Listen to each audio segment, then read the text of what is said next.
يا رب بالمصطفى بلغ مقاصدنا واغفر لنا ما مضى يا واسع الكرم. يا رب بالمصطفى بلغ مقاصدنا واغفر لنا ما مضى يا واسع الكرم. لم يحتلم قط طه مطلقا أبدا وما تزاب أصلا في مدى الزمن. يا رب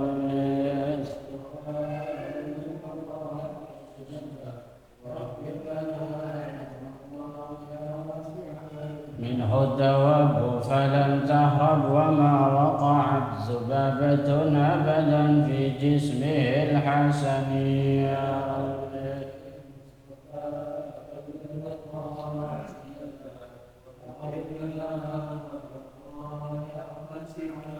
بخلفه كما من رؤية ثبتت ولا يرى أثر بول منه في عيلن. يا رب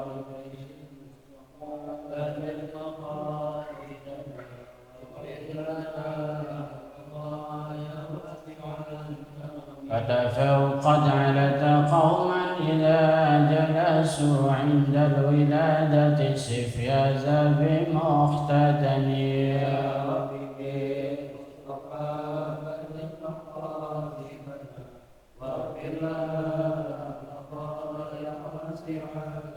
اللهم صل وسلم وبارك عليه.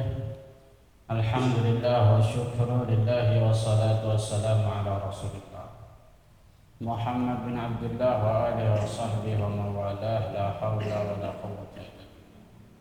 أما بعد رب اشرح لي صدري ويسر لي أمري واهد قلبي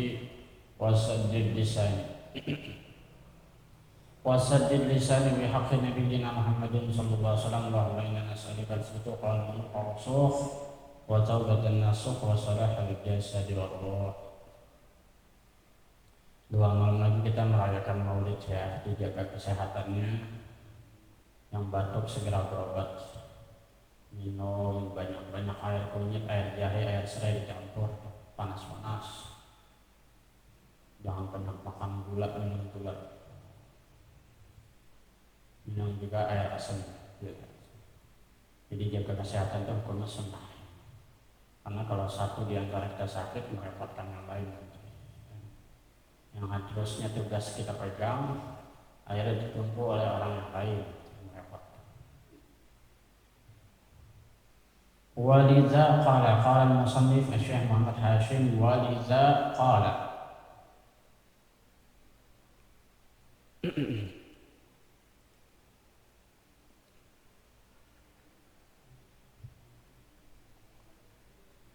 walidza qala an-nabiy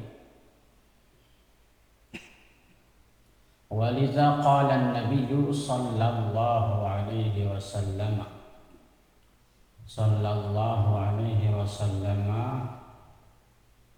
li rajulaini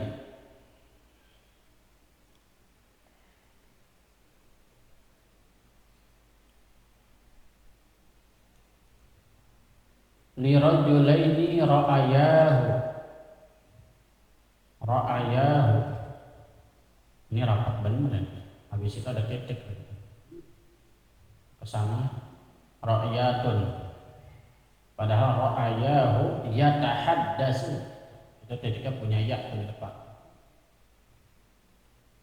Li rajulaini ra'ayahu, ra'ayah, ra'at,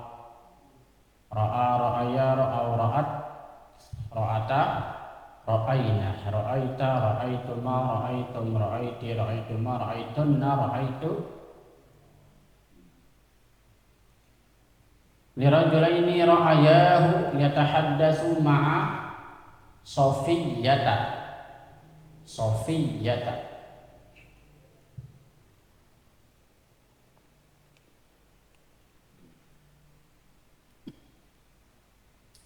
Ada ma'a harusnya Sofiyyatin, tapi tidak dikasih tanwin dan tidak dikasrahkan, jadi Sofiyyata. Mengapa? Karena ada tak marbuta dan sifatnya itu nama dan ada tak marbuta. Sofiyyata sama seperti Talhata. perempuan nama laki sama, walaupun ada setiap ada ta marbuta dan itu alam.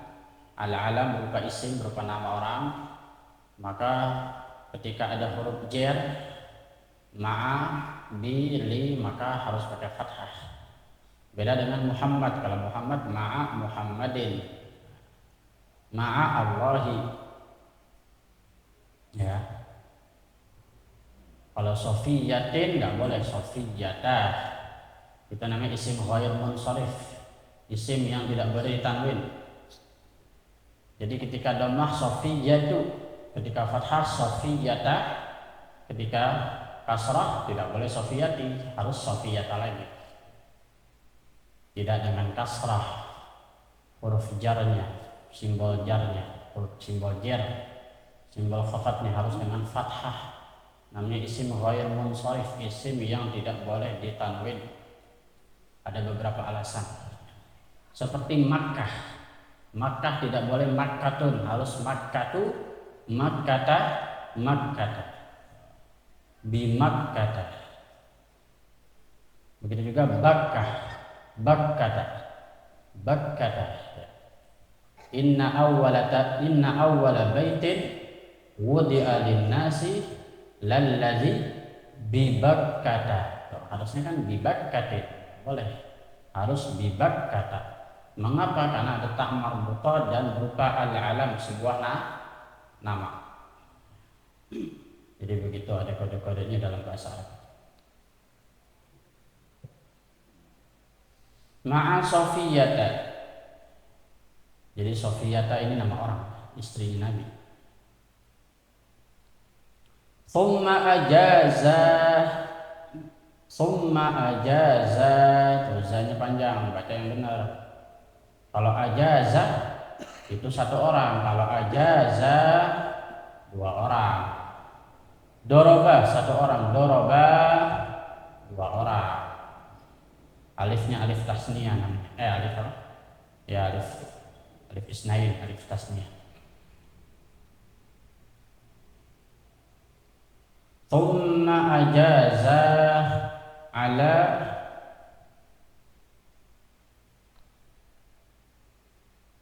apa itu?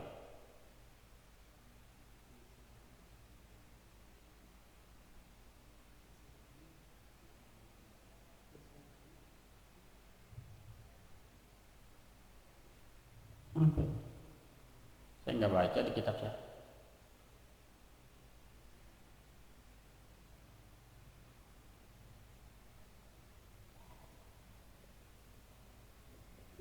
Apa itu?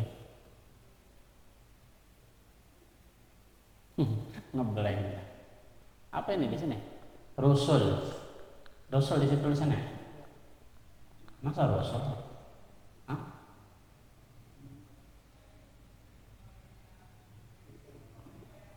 Thumma ajaza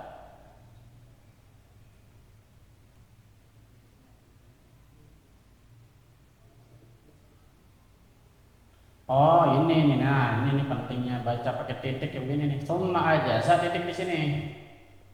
Thumma ajaza, selesai di situ, jeder. Ini baru lagi nih alayya. Tuh.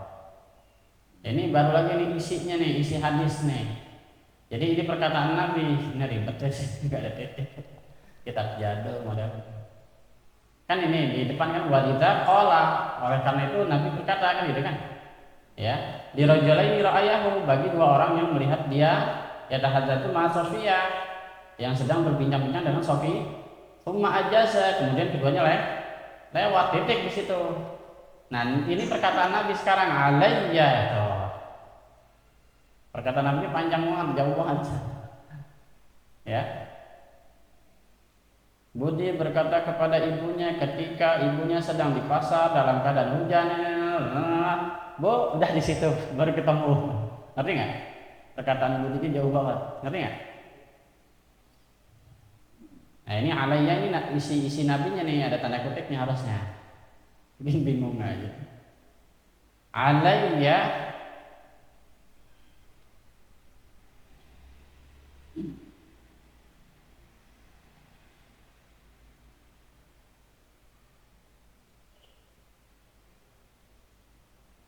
Alayya raslukuma. Raslun.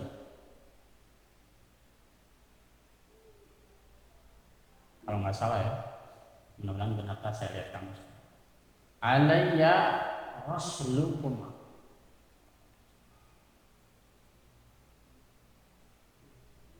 Bisa juga rasulukuma, tulis saja dulu sementara. Rasulukuma. Saya nggak ingat di kitab hijau ada ini kalau nggak lapas. Di situ apa?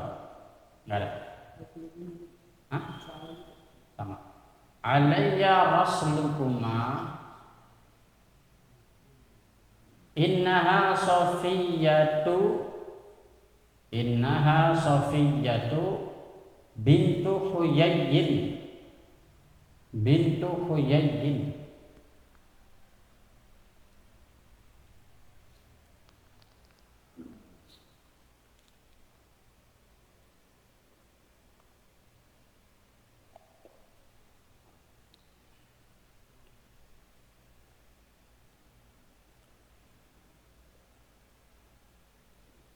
Nah ya, situ ya. Summa qala, kemudian berkatalah Nabi lagi. Di sini baru ada titik.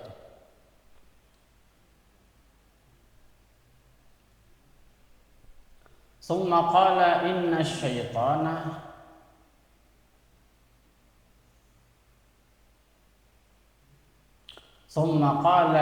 syaitana yajri min ibni langsung. Bukan min bani tapi min ibni.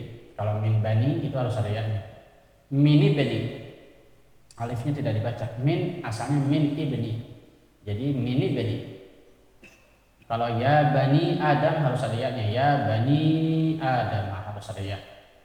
Jadi min ibni Adam majrad dami. Mimnya kasrah, majrad dami. Fakhiftu an yaqzifa fi qulubikuma syai'un fatahlika halaka yahliku. Fatahlika asalnya tahlikani, halaka yahliku yahlikani yahlikuna, tahliku tahlikani yahlikna, tahliku tahlikani tahlikuna, tahlikina tahlikani tahlikna, ahliku nahliku. Asalnya tahlikani, nunnya dibuang. Kenapa? Karena jawab fa, ada fa. Fatahlika, fa-nya mengandung an mudmarah. Setiap ada an harus dibuang huruf nunnya. Fatahlika asalnya yahlikani, tahlikani, kamu berdua binasa. Ada huruf yang dibuang gak bakal ingat kecuali orang ahli nahwu. Itulah sebabnya Al-Quran tidak akan pernah ada yang bisa merubahnya selama ada ahli nahwu. Ada huruf yang dibuang ketahuan. Siapa yang sangka di sini fatahlika asalnya tahlikani, karena ada fa jadi nunnya dibuang. Mengapa nunnya dibuang? Karena mansub, nasab. Dafa udah ngeblank, ilmunya udah hilang ke pasar karena nggak ngaji. Kalau si bingung ngomong apa Ustaz? Kalau yang mengerti nahwu pasti paham. Asalnya tahlikani antuma, kalian berdua binasa. Ketika ada fa maka kalian pasti binasa. Karena kata-kata fa itu nunnya harus dibuang. Namanya hadfun nun. Ya, fi halati nasbin. Ketika dalam keadaan nasab maka nunnya harus dibuang. Yadribani, fayadriba, paham? Tadribani, fatadriba, yadribuna, fatadribu. Paham nggak? Paham orang? Nggak paham.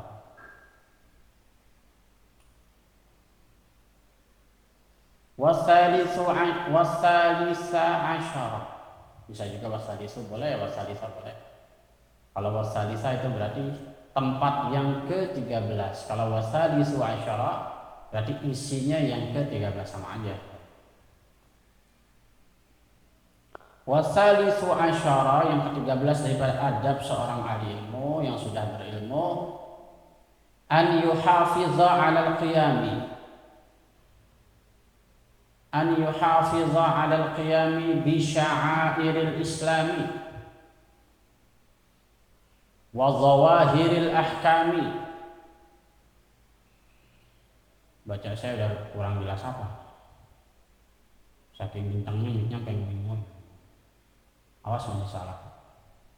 Wa zawahiril islami ka iqamatis sholati, ka iqamatis sholati fi masajidil jamaati, fi masajidil jamaati.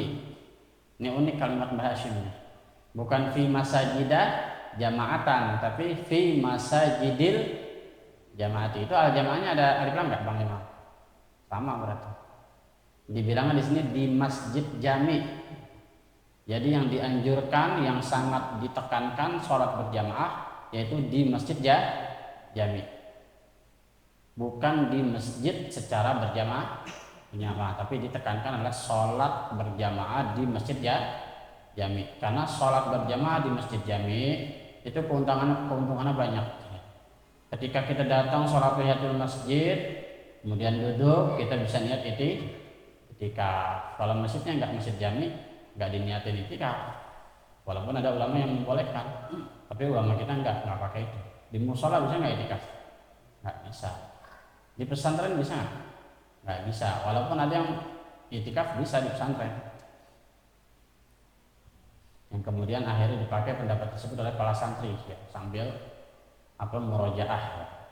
Jadi enggak melulu yang namanya itikaf kemudian di masjid, sehingga para santri mengabaikan tugas-tugas pesantren gitu ya. Kalau di Jawa justru bulan Ramadan lagi kencang-kencangnya santri yang ujian gitu ya. Jadi menghafal kitab, murojaah, itu mereka enggak sibuk dengan itikaf. Kalau itikaf biarin buat orang awam, orang luar. Nah, memang jarang ke masjid. Dianjurkan supaya cinta masjid. Allah santri tiap hari jadi talar masjid. Ketika bulan Ramadan bukan di masjid dia, malah di pondok tuh kejar hatam, kejar hafal, kejar wisuda. Nanti udah hari ke-20 barulah mereka pulangin pakai bis. Kalau lihat pesantren di Lirboyo, Kediri, merinding itu kalau lagi bulan puasa. Puluhan bis besar, Gontor, Abu Irang segala. Dafa menyatakan di mana? Di Buntet atau Buntet? Ngaji nahunya males ya. Ingat di pesantren itu udah ribuan orang, kita mau jadi apa orang nggak punya bekal. Walaupun memang santri nggak mesti jadi ustadz enggak, tapi santri kalau tidak dapat keberkahan ilmu nggak jadi apa-apa, nggak akan jadi apa-apa. Jadi apa-apa di sini bukan berarti harus jadi ustadz, tapi misalnya dia hidupnya berkah ya. Misalnya dia dipakai orang, walaupun dia tukang kayu misalnya, tapi ada orang tahlilan dia bisa mimpin. Itu namanya santri berkah, ilmunya nggak hilang. Bisnismen jadi orang kantor, tapi ilmunya nggak hilang, tahu zina haram, pacaran haram, bernyanyi dijauhi segala macam. Namanya santri berhasil, bukan berarti harus jadi kiai kan. Wa ifsya'is salami, wa ifsya'is salami lil khawasi, pakai tanwin, pakai tasydid, lil khawasi wal awami. Itu ada contohnya di belakang, lil khawasi wal awami. Khawasi diambil dari kata khusus, khas. Al khasu jamaknya al khawasu, al amu jamaknya al awam. Ada orang khusus, ada orang umum. Wal amri bil ma'rufi wan nahyi 'anil munkari. Wal amri bil ma'rufi wan nahyi 'anil munkari. Nah ini penting. Jadi seorang santri nggak mesti jadi kiai selama dia bisa menerapkan ma'ruf dan mencegah kemunkaran, itu namanya santri yang berhasil ya. Dengan cara apa aja. Wal amri bil ma'rufi wan nahyi 'anil munkari ma'as sabri 'alal adza. Dengan syarat santri itu kalau mau amar ma'ruf nahi munkar harus sabar terhadap rasa sakit. Jangan cengeng, kalau kata guru saya jadi santri jangan cengeng. Makanya dulu kita pesantren dijemur, direndam, dicubit, digebuk. Bangun subuh kalau masih ngorok disiram pakai air sember. Mending siram ke badan, ke muka lagi mangap. Kalau susah juga bangun juga dilempar. Ya bangunin dafa, yang sono pegang sini pegang, lemparin ke empang, lagi tidur. Harus sabar terhadapnya. Ternyata benar sampai masyarakat lebih gila dari itu. Di pesantren udah jelas yang hukum guru kita, masih sayang sama kita. Kalau di masyarakat sekalinya yang jahat, yang munafik, yang ngumpet. Lebih jahat lagi, emang harus pahit kalau memang santri. Kalau nyantren tidur pakai AC, pulang pakai mobil, jalan pakai mobil, sampai rumah cengeng.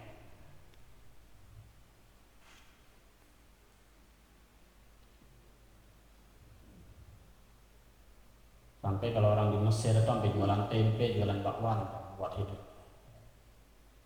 Sampai segitunya.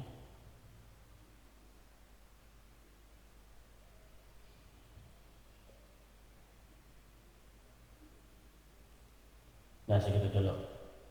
Bismillahirrahmanirrahim. Waliza qala an-nabiy sallallahu alaihi wasallam lirajulaini ra'ayahu yatahaddatsu ma'a Safiyyata thumma ajaza alayya raslukuma innaha Safiyyatu bintu Huyayyin thumma qala inna syaitana yajri min ibni adama majrad dami fakhiftu an yahzifa fi qulubikuma syai'un fatahlika. Baca dapat awas susah.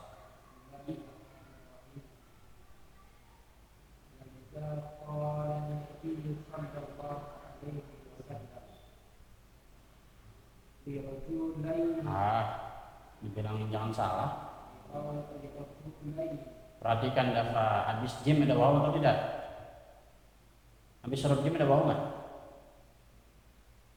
Ngangguk lagi, kalau kagak ada ngangguk. Ngangguk itu artinya ada, ini nggak ada. Geleng harusnya malah ngangguk. Lirajulani habis jim ada waw nggak? Kenapa dibaca panjang?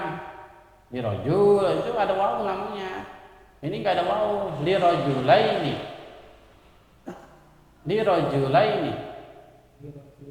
Ya gitu. Lirajulaini di mana wawnya nambah-nambahin aja. Awas nanti kalau baca Quran gitu dosa. Ulang lagi. Walidza qala, orang bilang jangan salah juga gimana sih?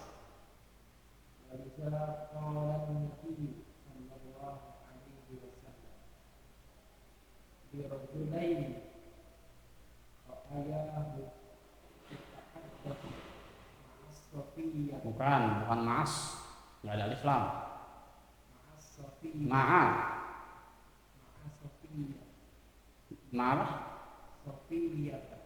Ya.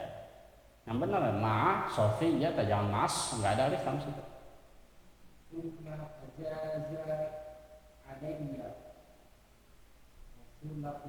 Apa?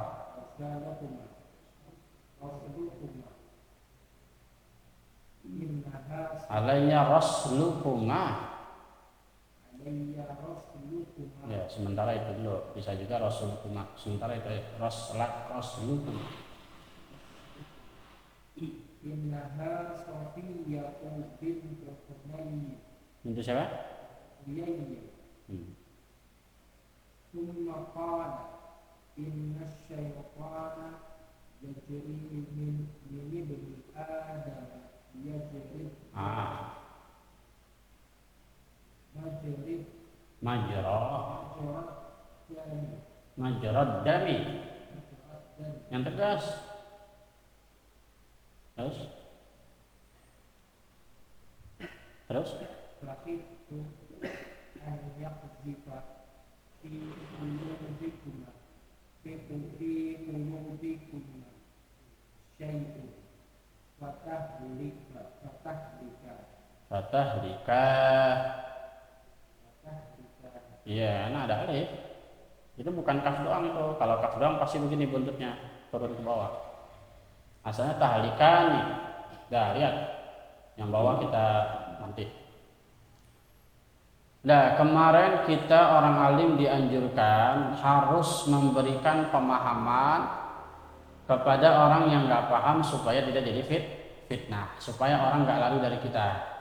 Misalnya kita senang nyanyi, satu waktu kita lagi nyanyi, orang lewat nih, maaf nih, nah lagi biasa lagi hibur diri, oh ya nggak apa-apa santai, gitu.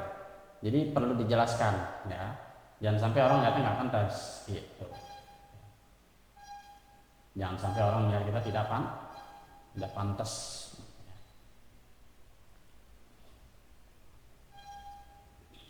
Wah senang nyanyi ente, iya nih jarang-jarang tapi ada bakat terpendam juga. Nah, yang penting keseharian kita itu orang tahu di masjid, di musola ngaji, satu waktu kita nyanyi kita jelasin. Karena sesuatu yang kurang pas ada di diri kita.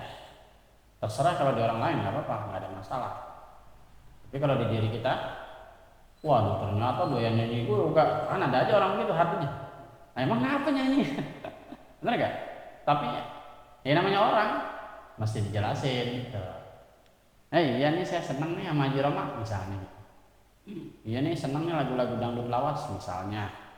Penuh makna, ngeles biar ada pinter dikit. Jadi sesuatu yang memantaskan. Nah, supaya orang yang tidak paham juga mengambil manfaat dari kita, mengambil ilmu. Oh, ternyata nyanyi itu boleh ya? Boleh kalau tujuan menghibur. Nah, kan jadi ilmu, ngerti nggak? Yang tadinya orang nggak tahu, dia bimbang, dia lihat YouTube, ini ngomong haram, ini ngomong nggak boleh, ini bilang boleh, ini boleh. Bagus nyanyi coba. Yang bener yang mana nih kan? Ternyata dengan pendapat kita yang biasa ngaji, oh boleh. Kata guru ente boleh, kata guru saya boleh. Dengan syarat, dengan tujuan menghibur. Syekh Yusri Rusdi, seorang dokter dan doktor, salah satu dosen atau imam Al-Azhar Asy-Syarif, masih aktif sampai sekarang. Di YouTube-nya itu beliau ada kajian-kajian di masjid-masjid Al-Azhar, salah satunya kitab tafsir ya, seperti Al-Itqan, kitab tentang Quran, Jalaluddin As-Suyuti. Kemudian kitab tasawuf, itu Syekh Yusri Rusdi, pernah ke Indonesia, sering ke Indonesia. Ditanya beliau bagaimana hukum menyanyi, maka beliau jelaskan para ulama dulu kalau bosan mereka menyanyi dengan tujuan menghilangkan kebosanan, tapi setelah itu harus kembali, jangan terlena, karena kebanyakan nyanyi nanti jadi munafik. Karena kita tidak berpendapat yang haram, kita berpendapat yang boleh, bukan sunnah, boleh nyanyi itu. Ya. Dengan tujuan menghilangkan kebosanan.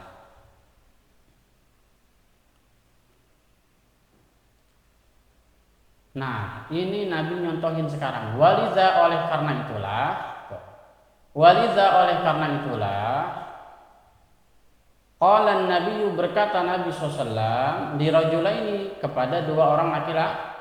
Nah, rajulaini jamaknya rijalun. Rajulun satu orang, rajulaini dua orang laki-laki. Rijalun laki-laki. Fi buyutin azinallahu an يرفع ويذكر فيها اسمه rijalun la tulhihim tijarah. Rijal, laki-laki, para laki-laki. Kemudian rijal menjadi istilah buat tasawuf, yaitu para wali rijal. Ibadah Allah, rijal Allah, rijal. Laki-laki yang bukan cuma hanya laki-laki, tapi seorang wali.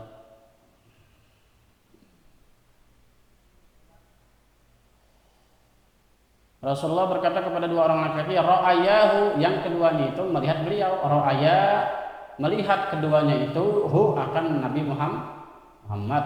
Jadi ra'aya itu fi'il dan fa'il, hu-nya maf'ul. Korbannya hu, yaitu Nabi Muhammad. Ra'aya, melihat mereka berdua itu, hu akan Nabi Muhammad SAW.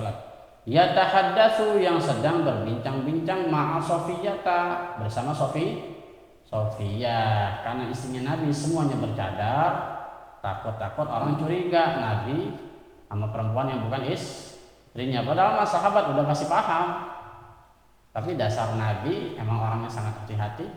Summa ajaza, itu laki-laki, dua orang laki-laki, ajaza cuma lewat doang.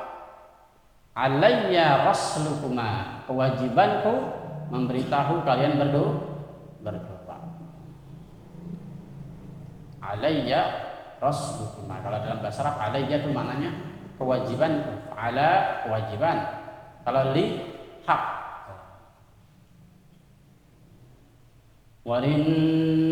Walillahi 'alan nasi hajjul baiti, walillahi, dan bagi Allah, 'alan nasi, kewajiban atas manusia, merupakan hak Allah dan kewajiban atas manusia. Apa? Hijjul bait, yaitu berhaji ke Baitullah. Jadi ala itu kewajiban, li itu hak. Alayya, kewajibanku, sudah menjadi kewajibanku, raslukuma, yaitu memberitahu kalian berdua. Innaha, bahwasanya dia, ha itu perempuan, siapa? Sofiyatu, yaitu Sofia. Ini adalah Sofia bintu Huyaihin binti Huyai. Ini kalau tidak salah wanita terakhir yang dinikahi Nabi, Sofia binti Huyai. Sofia binti Huyai adalah wanita terakhir yang dinikahi Rasulullah.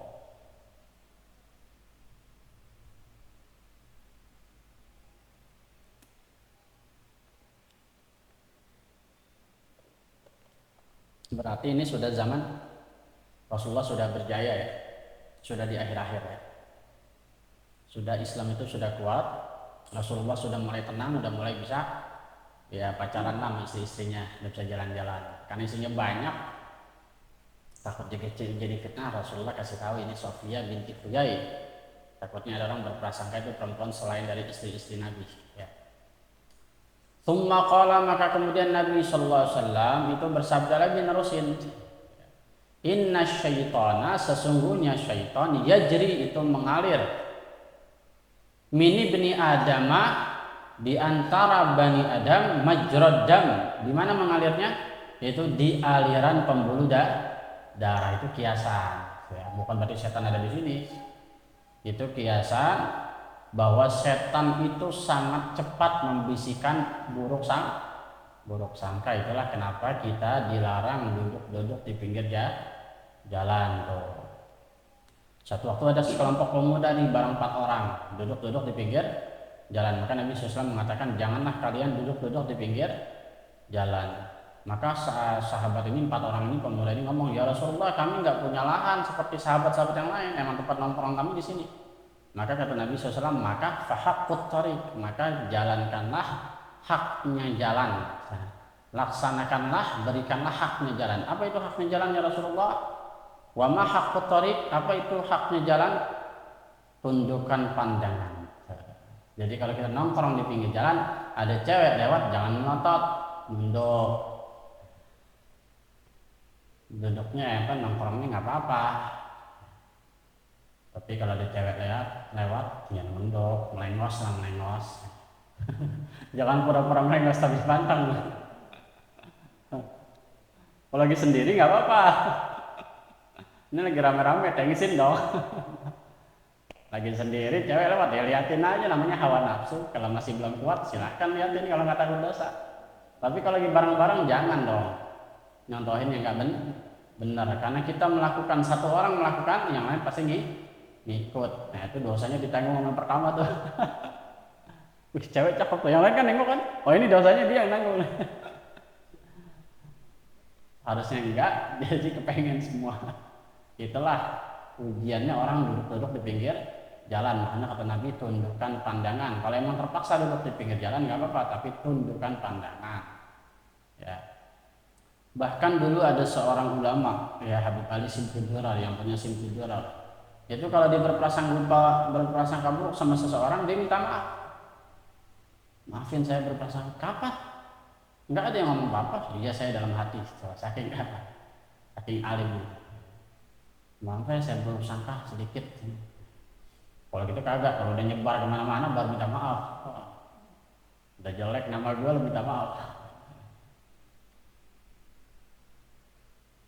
Majrad dam itu mengalirnya di aliran darah. Artinya setan itu sangat cepat. Walaupun sahabat Nabi nggak akan ada yang prasangka macam-macam, tapi Nabi sangat hati-hati memberikan pengetahuan kepada sahabat bahwa ini adalah istrinya.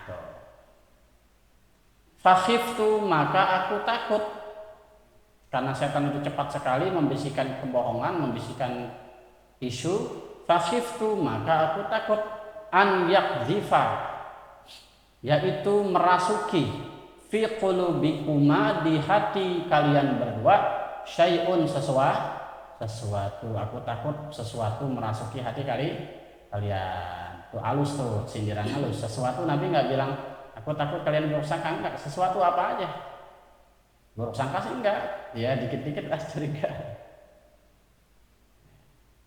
Kadang-kadang sama teman kita tahu dia jujur, ada aja tapi ganjalan dikit, agak ganjal dikit. Agak kurang sok dikit. Mau diomongin kagak enak nanyanya, gitu enggak gitu. Itu bahasa Nabi, syai'un, sesuatu apa aja bisa digambarkan. Itulah hebatnya Nabi Muhammad kalau ngomong ya. Beliau dijuluki memiliki jawami'ul kalim.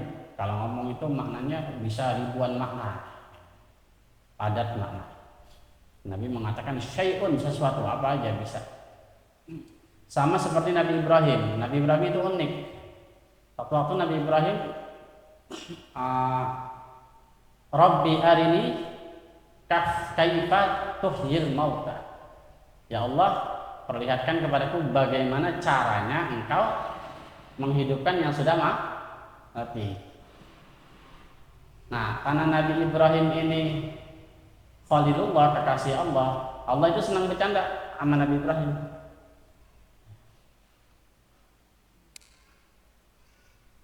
Maka kata Allah, kamu nggak beriman, ya?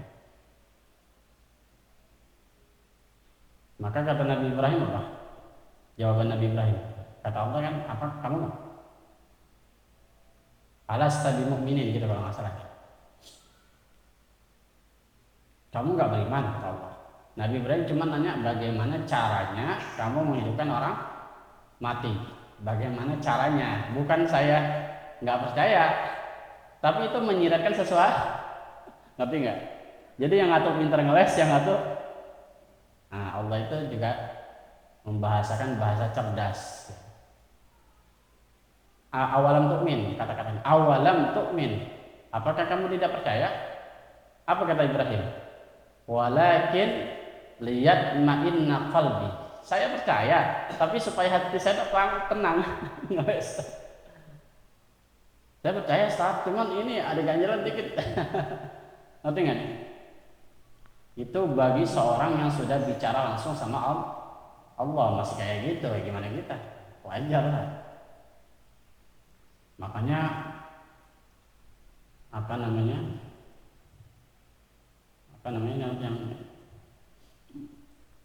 yang kita baca tuh, la yukallifullahu nafsan illa wus'aha. Nah, maka sahabat yang sebelumnya. Hah? Ya terus? awa in tubdu ma fi anfusikum aw tukhfu yahasibkum bihillah. Kalau kalian menampakkan apa yang di hati kalian atau kalian simpan, Allah akan balas. Itu ke sahabat itu kaget. Ya Rasulullah, kalau kami tampakkan pantas, ini baru tersirat kok udah diazab, kok udah dihitung dosa. Akhirnya turunlah ayat berikutnya, laha ma kasabat wa 'alaiha ma kasabat, la yukallifullahu nafsan illa usaha. Laha ma kasabat wa 'alaiha. Itu jawaban dari Allah. Itu Nabi Muhammad begitu turun ayat itu girang sekali ya. Nabi Muhammad benar-benar merasakan Allah sangat sayang sama umatnya. Jadi Allah itu pengen tadinya setiap kita berprasangka itu dihitung dosa. Tadinya ayat tadi itu. Itu gitu. Autuhfu yuhasibkum bihillah. Fayaghfiru liman yasha wa yu'adzibu. Kalau Allah mampu terserah, Allah mau hitung dosa juga terserah. Akhirnya sahabat-sahabat protes, ya Rasulullah, masa baru tersirat aja udah dihitung dosa, kan belum melakukan. Turunlah la yukallifullahu nafsan. Nah di situ Nabi mau sujud syukur sampai 3 kali. Saking bersyukur, kata Nabi Muhammad, ini surat yang paling agung, surat yang paling bikin saya gembira. Bukti bahwa Allah sangat sayang sama kita. Kalau umat dulu nggak boleh berprasangka. Umat Nabi Musa berprasangka langsung tertulis di dalam hatinya, di jidatnya tertulis. Misalnya dia bohong, langsung tertulis al-kazzab. Udah kayak Dajjal. Semalam dia berzina, tertulis di depan pintunya. Semalam dia berzina. Umat dulu susah kalau melakukan dosa. Dan taubatnya bukan cuma taubat. Kalau kita taubat istighfar, masuk ke musola, selesai. Kalau orang dulu taubatnya dibunuh. Jadi kalau taubat harus dibunuh. Bukti bahwa dia benar-benar taubat harus mati. Dibunuh sama si Al-Ghajjab, orang yang ditunjuk oleh seorang rasul untuk membunuh si orang yang mau taubat itu.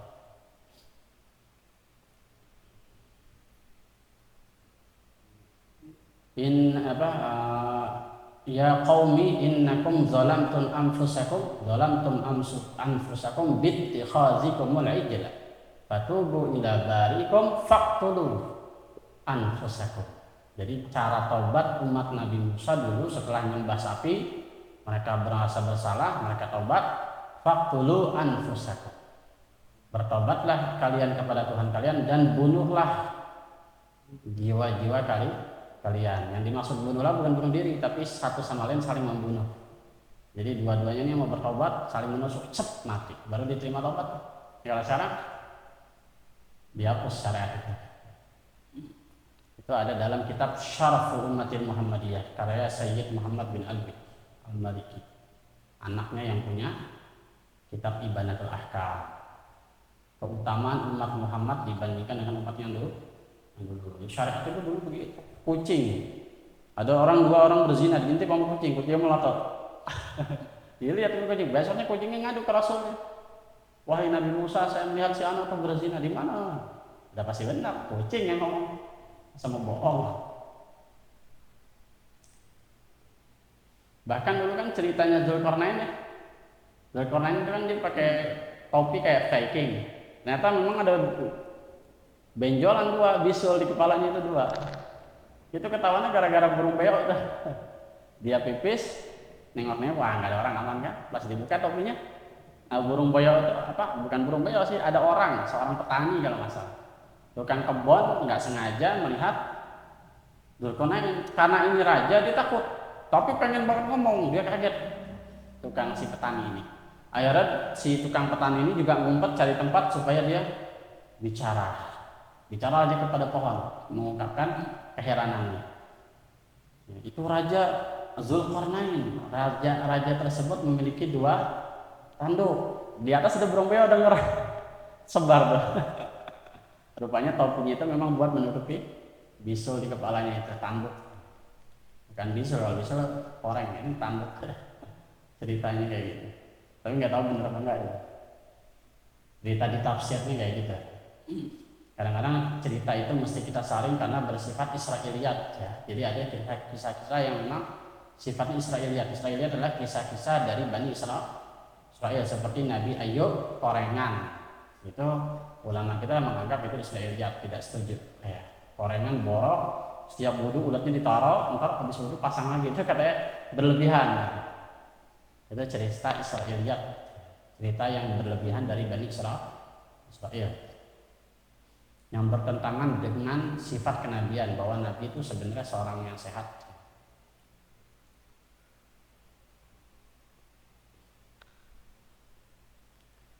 Wasalisu asyara, dikit lagi.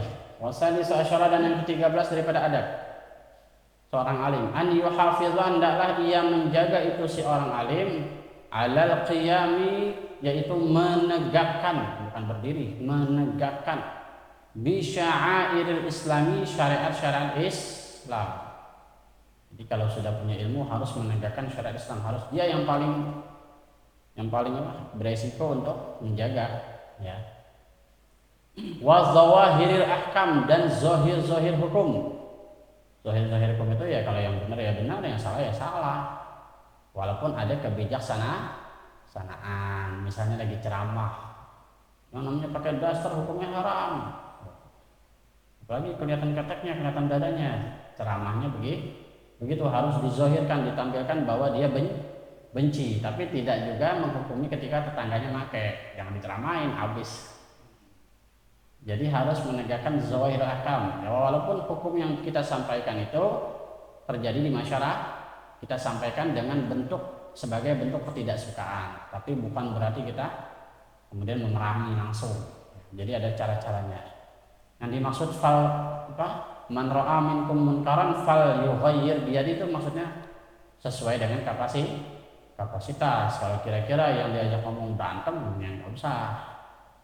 Yang paling penting adalah kita mengerti bahwa itu nggak boleh, itu salah. Bagaimana cara merubahnya? Pelan-pelan. Jangan tetangga kita ceramain, bini sama aja. Tapi nggak. Jadi cara memaknai hadis itu karena orang salah. Paling ghayyir biyadi, orang dibabat, di sweeping. Bininya lagi shopian gitu. Nonton TikTok joget-joget. Nah itu yang blow on kan. Kalau kata Syekh Ali Jum'ah, itu akibat salah memaknai hadis. Bagaimana cara merubah? Itu yang susah, yaitu merubah keluarga sendiri. Kalau tahu tetangga kita lihat keteknya nggak pantas, menjijikkan dan sebagainya, kita rubahlah istri dan anak. Lama-lama kan ditiru tuh sama teman-temannya. Itu namanya fal yughayyir biyadi.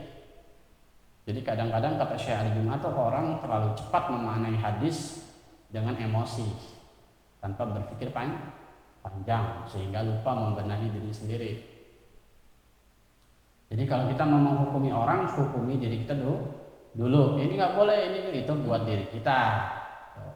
Tapi saya menyampaikan hanya zahir ahkam, selebihnya itu urusan Allah. Oh dia belum berjilbab, itu urusan Allah dah. Menurut saya jilbab wajib. Kalau sama anak saya sih, sama bini saya wajibin. Kalau bini ente terserah, ikutin hatinya. Kadang-kadang kan yang nggak berjilbab orangnya baik kan, itu masalah urusan Allah. Tapi tetap kita sampaikan hukumnya, gitu maksudnya. Wazawahir ahkam. Contohnya apa? Kaiqamatis shalah, seperti menegakkan sholat. Fi masajidil jamaati, di masjid jamaah. Di masjid jamaah maksudnya adalah masjid jami'. Jadi yang dianjurkan sekali adalah masjid yang jami', ya. Saya pernah baca di dalam kitab Al-Majmu' Syarah Al-Muhazzab, kitabnya Al-Imam Nawawi, 20 jilid, 3.500.000 harganya kalau sekarang. Itu salah satu halamannya membahas tentang afdol mana kualitas jamaah sama memandang tempat. Jadi dikulik beberapa lembar sampai beres, kesimpulannya adalah memilih keafdalan kualitas jamaah lebih diutamakan daripada kualitas tempat. Kalau tempat di musolah misalnya, kalau kata Mbah Maimun Zubair nih, gurunya Gus Bahab, ada aki-aki nggak mau digantiin, dia aja maunya maju, susah kan? Nah terus tajwidnya bertentangan kan, maka kita pilih walaupun adanya di majelis atau di rumah, kualitas jamaahnya lebih bagus, itu yang lebih diutamakan. Itu dalam Majmu' Syarah Al-Muhazzab. Makanya kita jangan heran kalau para ulama kadang-kadang datang ke satu tempat, dia nggak pilih masjid, dia di lingkungan sendiri.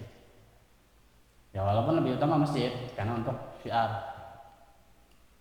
Tapi kalau kita lihat kayak misalnya Habib Umar datang ke Indonesia, rata-rata sholatnya di rumah, rata-rata ya. Nanti kalau sudah event misalnya ngaji subuh, barulah dia ke Istiqlal kemana keliling. Tapi kalau datang itu nggak ujuk-ujuk nyari masjid. Jadi orang kadang-kadang salah paham. Mengartikan hadis Nabi itu pertama kali Nabi ke Madinah yang dibangun masjid. Jadi besok kita kalau jalan-jalan cari masjid.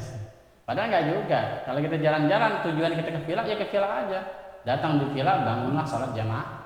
Jamaah memakmurkan itu tempat yang kita singgahi itu. Bukan berarti ujuk-ujuk datang-datang nyari masjid. Kalau bini mau ganti baju kan repot. Jadi kualitas jamaah lebih ditekankan dari memandang sebuah tempat. Kalau mushola atau masjid kurang bagus, tapi kita lihat ada ulama di satu tempat yang bukan mushola atau masjid, maka kita utamakan yang ada ulamanya. Lebih bagus lagi di masjid ada ulama. Cuman kan masalahnya kadang-kadang masjid sengketa mulu, maunya dia aja yang megang, repot kan. Pokoknya selesai jadi kebanyakan repot. Nah, dikit lagi. Wa ifsya'is salam, dan menyebarkan salam. Nah, menyebarkan salam itu sunnah ya. Bahkan beberapa kelompok salafi ya, itu mereka menekankan bahwa kalau kealingan tiang, lagi jalan bareng kealingan tiang, ketemu lagi salam lagi. Tapi jarang langka itu ya. Sunnahnya begitu sunnahnya ya. Jadi kita jalan sama teman kita, kehalang satu tembok, salam lagi. Tapi langka kan dari orang gila lagi. Nah kiasannya adalah kita nih kalau di masjid datang sholat tahiyatul masjid, terus disuruh pindah karena di saf yang depannya lagi ada tempat kok mau duduk sholat lagi tahiyatul masjid. Jarang nggak gitu? Jarang. Jadi sholat tahiyatul masjid, datang nih kita, habis sholat tahiyatul masjid, kita lihat oh ternyata di depan masih bisa. Mau duduk, sholat lagi tahiyatul masjid. Jadi tahiyatul masjid bukan sholat ketika datang ke bukan sholat mau duduk di masjid. Banyak yang salah paham. Jadi sholat tahiyatul masjid bukan sholat kita datang ke bukan sholat kita mau duduk. Sebelum duduk disunahkan tahiyatul. Jadi kalau kita pindah, sunnah lagi tahiyatul masjid. Ngerti nggak maksudnya? Karena masjid itu hakikatnya buat kita seukuran sholat. Ngerti nggak? Masjid itu seukuran sholat, bukan bangunan yang besar itu. Makanya orang dulu di belakang rumahnya itu selalu ada masjid. Masjid buat dia itikaf. Jadi dia kalau rumah kita ini rumah sendiri, surah sendiri, kita udah yakin itu tanah-tanah kita, bukan kontrakan dan lain sebagainya, udah nama atas nama kita. Maka orang dulu tuh selalu bikin di belakang ruangan tuh sebelum dapur atau sebelum kamar mandi dia bikin masjid buat itikaf di situ. Jadi kalau ada orang numpang sholat tuh ke masjid, bukan mau sholat ke masjid. Nah salah satu yang menjalankan itu guru saya yang di Ampera itu, Bang Udin. Belakangan di masjid. Jadi siapa saja bisa numpang sholat. Jadi dia nggak boleh mengunci pintunya. Makanya dia nggak pernah mengunci pintu. Karena di belakang dia udah bilang itu siapa saja musafir mau kenal enggak boleh numpang ke masjid situ. Dan enaknya bisa diniatkan itikaf. Walaupun tadi saya bilang itikaf ulama sepakat hanya dianjurkan di masjid jami, walaupun ada yang membolehkan itikaf. Tapi paling tidak dapat afdoliyahnya sebagai masjid. Jadi masjid bukan karena ada mimbarnya, bukan ada atau bukan. Masjid itu seukuran kita sholat masjid. Hakikatnya di situ. Ya. Jadi sholat tahiyatul masjid adalah sholat sebelum kita duduk. Makanya kalau kita nggak mau sholat tahiyatul masjid karena lelah atau segala macam, dianjurkan baca tasbih. Subhanallah, alhamdulillah, la ilaha illallah, Allahu akbar 4 kali baru duduk.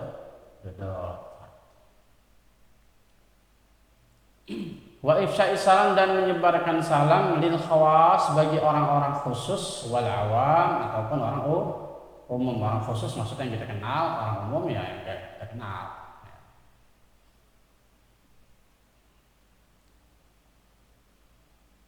Wal amri bil ma'ruf, dan menegakkan yang baik, memerintahkan yang baik-baik. Wan nahyi 'anil munkar, mencegah yang munkar. Ini enggak usah diterjemahin, banyak pahamnya, banyak panjangan. Ma'as sabri 'ala adza, dengan syarat disertai sabar terhadap rasa sakit. Ya kalau nggak sabar ya nggak sukses. Betul nggak? Udah pasti. Wallahu a'lam bishawab. Al-Fatihah.